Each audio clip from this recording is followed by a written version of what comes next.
Spoštovane gledalke, spoštovani gledalci, pred nami nova oddaja Župan pred mikrofonom in tokrat nas gosti župan občine Zagorje ob Savi, Matjaž Fagan.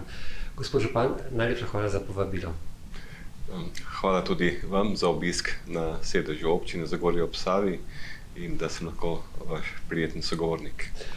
Zakorakali smo že globoko v jesen. V preteklih mesecih se je marsikaj dogajalo, vendar se tu zgodbe ne ustavijo. Začnila s septembrom. September je bil mesec zasavske kulinarike in vi osebno in z vašo ekipo ste dostojno zastopali občinske barve. Kako je stati s kuhalnico v roki na 4. svetovni Ajmohtijadi? Ja, to je že res 4., kot ste omenili, svetovna Ajmohtijada. Tukaj gre zahvala IČOP, ki je nosilka tega dogodka s podporo lokalne skupnosti. Seveda s tem, ko drugi nastopa, je prav, da tudi občina nastopi svojo ekipo. Mi smo zelo močno ekipo, seveda jaz kot župan sem zraven sodeloval in največ veselje zadovoljstvo je, ko je Ajmo šel v narekovajih v nekaj minutah in ga ocenili kot dobrega, kot so tudi ostali naredili res raznovrstna, ampak zelo dobra Ajmohte. Vendarle, dogodek 4. svetovna Ajmohtijada je zagotovo en izmed tistih, ki so za občane, občanke in pa tudi ostale obiskovalce bolj privlačni. Nameravate poleg Ajmohtijade še karkoli drugega na področju kulinarike narediti? No, vsekakor to je ena taka promocija. Mi smo želeli tudi kakšne druge dogodke, kot je odprta kuhinja, kot smo včasih imeli. Tukaj največji problem zagotoviti kadre, ker ni kadrov na področju gostinstva, ker vsi imajo preveč dela z lastnimi lokali in pa za ljubljansko odprto kuhinjo. Seveda se pa lahko pohvalimo, da smo v fazi zaščite jetrne klobase, da je evropsko tudi zaščitena z receptom in upam, da nam bo to v letu 2025 uspelo, da bomo končno Zasavčanke in Zasavčani dobili tudi eno jed, ki bo z evropskim blagovnim znakom zaščitena. Sočasno z Ajmohtijado pa se je odvijal tudi 14. festival flavtistov Slovenije. Dogodek, ki je verjetno izrednega pomena tudi za občino. Vsekakor, to je 14., 28 let že imamo to srečanje flavtistov iz Slovenije.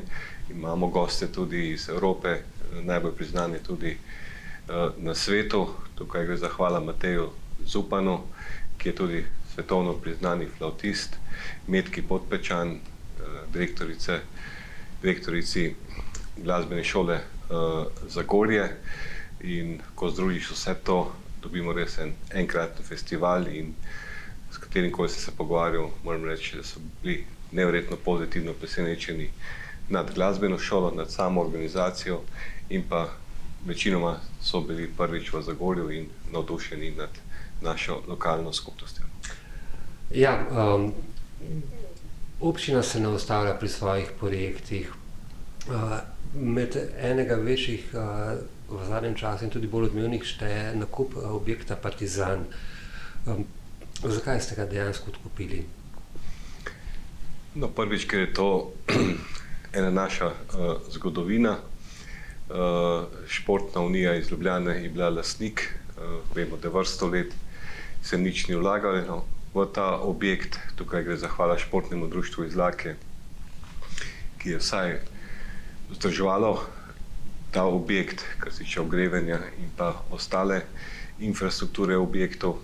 Ta objekt je bil na prodaj in vsekakor smo se odločili, da to odkupimo, ker je v samem mestnem jedru, v neposredni bližini občine. Prijavili pa smo tudi v okviru razvojnega sveta projekt. To je projekt Preplet, to je učni center, sredstva so iz pravičnega prehoda. center za najnovejše tehnologije za vse osnovne šole iz Zasavja, to se pravi Hrastnik, Trbovlje, Zagorje, Litija, in pa vse srednje šole. In tukaj smo pridobili sredstva tako za delno obnovo objekta, kot za sam projekt, kar pomeni okrog 3 milijone evrov naj je bilo v Zagorju. Zopet ena od investicij, seveda pa čakamo na razpis, upam, da bomo na razpisu uspešni, ker na koncu, dokler nima sklepa, se ne moreš hvaliti. Seveda pa smo ustvarili pogoje, da lahko z našo vodjo, gospod Natašo Grošelj za osnovno šolo Tonta Okrogarja, kot nosilci tega projekta, ta projekt dobimo kot en vzorčen projekt v slovenskem prostoru, ki bo sigurno en vzorec potem tudi za ostale regije. Tako da v mesecu novembru pa pričakujemo razpis in naša želja je, da smo na tem razpisu uspešni. V preteklem tednu pa je bilo Zagorje zopet obarvano rdeče. Z ministrico za infrastrukturo magistro Alenko Bratušek in pa seveda Primožom Rogličem ste skupaj odprli oziroma uradno predali namenu kolesarsko stezo Zagorje Orehovica in pa tudi odprli prenovljen park Primoža Rogliča. Kako se počutite ob vseh teh velikih dogodkih, ki niso samo lokalnega značaja, ampak tudi posegajo tudi širše?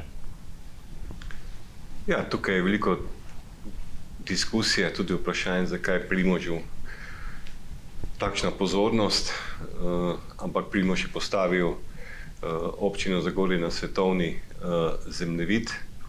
Dobili smo res kolesarko, ki jo nekateri celo ocenjujejo, da ni iz tega planeta, ker se čudijo, kako smo jo spravili v ta prostor. Tukaj gre za hvala 70-80 fizičnim osebam, nekaj tudi pravnih, ki so dali soglasnost in zagotovili zveznost kolesarske poti. Mnogo je tudi vprašanje, zakaj smo jo skrajšali, nismo nič skrajšali.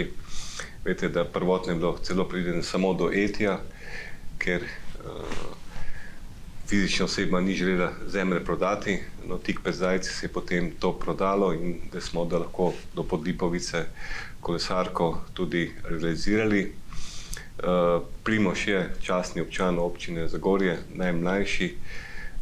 Na željo navijačic in navijačev smo naredili tudi potem ta kotiček, ker pomeni, da gre za en urejen predel, kjer neposredno je bival Primož, ima svoje starše, sorodnike in ta urejenost je dala piko na i tudi odprtju kolesarske steze, ki poleg kolesarske steze smo še mnogo infrastrukture zraven uredili. Jaz obžalujem, da smo v Sloveniji v obdobju, ko lahko nekdo čez noč projekt ali preko družbenih omrežij ali kakšne druge zgodbe anulira naš večletni trud, ampak tako življenje je pač ustvarjeno. Sigurno je pa to ena naložba v prihodnost in ko danes gledam, koliko ljudi se že ustavlja v tem Rogličevem parku, koliko kolesark in kolesarjev, številka je okrog 18 000 v letošnjem letu in ko vse to sešteješ, lahko rečeš, da smo res iz drugega planeta, da ustvarjamo takšne zgodbe in kot sem rekel tudi na otvoritvi, če imaš takšne občanke in občane, kot jih imam jaz, lahko dosegaš tudi vrhunske uspehe, tako kot Primož, tudi mi pri razvoju naše infrastrukture. Na gospodarskem področju se dogaja tudi še marsikaj zanimivega, vendar vse skozi nekako gledamo na Kemijski inštitut in pa njihovo razvojno okolje v Kisovcu. Kakšna je trenutna situacija? Ja, v vseh teh pogovorih moram reči, da premalo se zavedamo in zavedali se bomo leta 2026, ko bo ta Kemijski inštitut odprt, kaj smo v Zagorju dobili, postavili zopet na evropski svetovni zemljevid z največjimi strokovnjaki tukaj ne gre za proizvodnjo baterij ali vodika ali kakšne ekološko oporečne stvari, kot nekateri še dodajo poleg te zelene energije, ki sem jo omenil.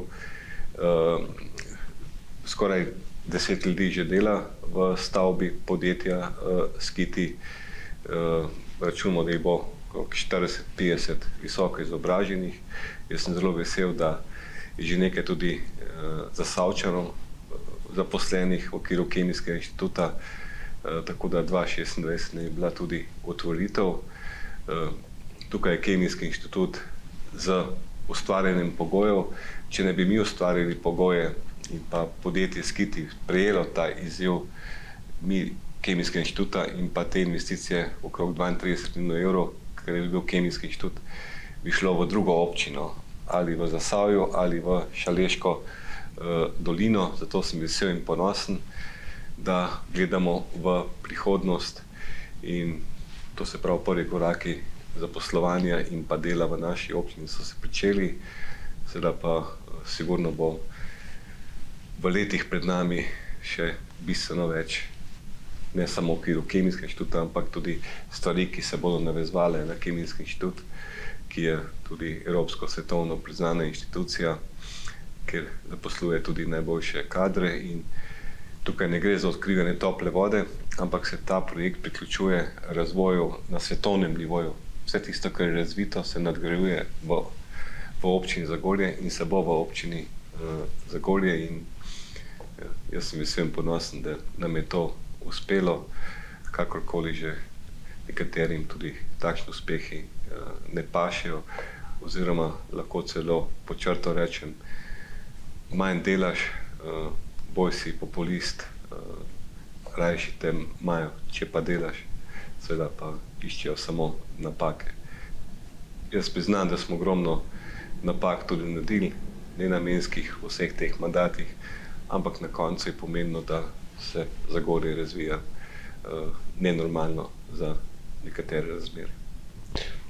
So pa tudi drugi infrastrukturni projekti, ki so v občini mogoče malce manj obelodanjeni javnosti. In en izmed njih je zagotovo zajetje Šimnik, ki se pa verjetno počasi približuje končani izgradnji. Oskrboval bo z vodo precejšnji del Kislovca in pa Izlak. Kaj povedati ob tem? Ja, tukaj je bilo vedno, ko je prišlo do kakšnega neurja, je bilo opozorilo o prekuhavanju vode. Vemo, nekateri so s tem bili seznanjeni, nekateri ne. Tukaj gre za zdravje ljudi in mi smo iz sredstev za okrevanje dobili 1/3 sredstev, 2/3 smo zagotovili iz občinskega proračuna, gre za investicijo okrog 1,56 milijona evrov. In že v naslednjem mesecu bomo zagotavljali s to investicijo z novim vodnim zbiralnikom okrog 6000 ljudem neoporečno zdravo pitno vodo, tako da smo v fazi preizkušanja in to je zopet ena najbolj pomembnih investicij, ki je za ta čas normalno, ker mora zagotavljati neoporečno vodo. Za nas velika investicija in jaz sem zelo vesel in srečen, da smo storili tudi na zdravju ljudi in pa na vodi nekaj več. V preteklih letih je bilo kar nekaj plazov v zagorski občini, ki so povzročili precej škode. En najbolj vidnih in pa tudi nevarnih je plaz nad avtobusno postajo v Zagorju. Bilo je že govora o sanaciji vseh teh plazov, pa gledalke in gledalce zanima, kdaj se bodo te sanacije začele in pa v kakšnem obsegu? Ja, največji plaz je sigurno plaz nad avtobusno postajo.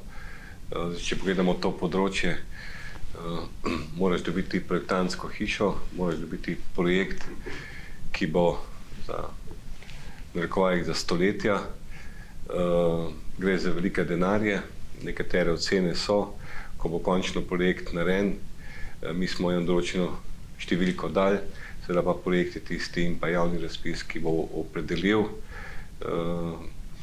Tako da mi računamo, da bomo, če vlada bo suportirala in tudi danes lahko rečem, da nas pozitivno podpira pri sanaciji plazov v občini. Sedaj smo plaz Mošenik, Razpotje, Šklendrovec pridobili. Tukaj smo pa v zaključni fazi projektiranja. Sigurno bodo pa to številke, ki bodo po moje šle v največjo investicijo v občini Zagorje ob Savi na področju sanacije predela nad avtobusno postajo. Tako da, kot sem rekel, 2026 naj bi bil projekt tudi zaključen. Ob koncu najnega pogovora pa se dotakneva še malce bolj prijetnih tem. Kot prvo nas čaka odprtje gasilskega poligona. Ja, v tem mesecu naj bi odprli poligon gasilski, investitor je Gasilska zveza Slovenije s podporo vseh gasilskih zvez v Zasavju.